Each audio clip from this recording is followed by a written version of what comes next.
কারণে কেন আজকে আপনারা পুলিশ হাট করেছেন? আপনারা কারা?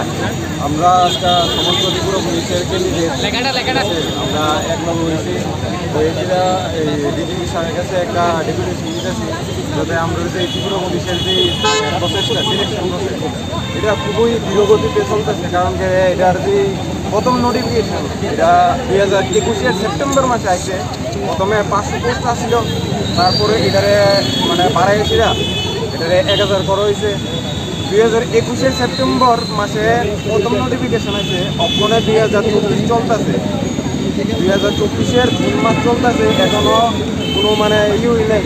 ফিজিক্যাল গেছে, ফিজিক্যালের 2022-এর লাস্টে ফিজিক্যাল গেছে, এর 1 বছর পরে রিটেন টেস্ট গেছে, রেজাল্টের কোনো খবর নাই। মাসের পর মাস চলে যেতেছে, মানে এইভাবে চললে তো হইতো না। তো আমরা আজকে এক লগে হয়েছি, স্যারের কাছে একটা ডেপুটেশন দিতেছি যাতে এটা তাড়াতাড়ি সম্পূর্ণ করা হয়। আর যদি যাতে এটা ইলেকশনের আগে, পঞ্চায়েত ইলেকশন কিছুদিন পরে এর আগে যাতে আমরা রেজাল্ট পাবলিশ করা হয় যে রিটেন টেস্ট দিচ্ছি, আর দুর্গাপূজার আগে যাতে ফুল প্রসেস কমপ্লিট করা হয়। আর যদি এমন না হয় তাহলে আমরা আগামী দিনে এর চেয়েও বেশি বড় আন্দোলনে সম্মিলিত হব, ঠিক আছে?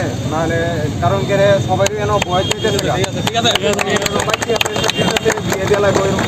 তারা পড়াশোনা করছে, একটা কিছু করার লিখে, তারা যদি বিয়ে হয়ে যায় তাহলে কী লাভ হইব? বা আমরা কেন একবার একটা ভ্যাকেন্সি ফুলফিল করতে 3 বছর 4 বছর 5 বছর, তো আমরা আরেকবার যে ইন্টারভিউ দিব এটার কোনো সুযোগ নাই।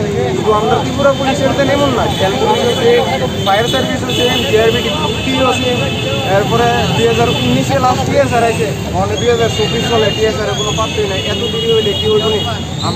আমরা বেকার দেখে আমরা মানে আমরা যেমনি খুশি এমনি ইয়ে করবো, এমনি তো হইতো না। এই মন্ত্র যদি চলে তাহলে হয়তো না। যেই যে প্রসেসটি আছে ত্রিপুরা পুলিশ হোক, জেল পুলিশ হোক, ফায়ার হোক বা গ্রুপটি হোক, সব দিকে খুব তাড়াতাড়ি দ্রুতগতিতে সম্পন্ন করা, নাহলে আমরা সবাই অনেক মানে আরও বড় আন্দোলনের সম্মিলিত হবো আর কি। আচ্ছা, আপনারা কতজন ছিলেন মানে লিখেছেন? আমরা ফিজিক্যালি লিখছি 6200 জন। কতটা পোস্ট ছিল? পোস্ট ছিল 1000, প্রথমে 500 ছিল, এটারে আপডেট করে সেটা 1000 করা হয়েছে।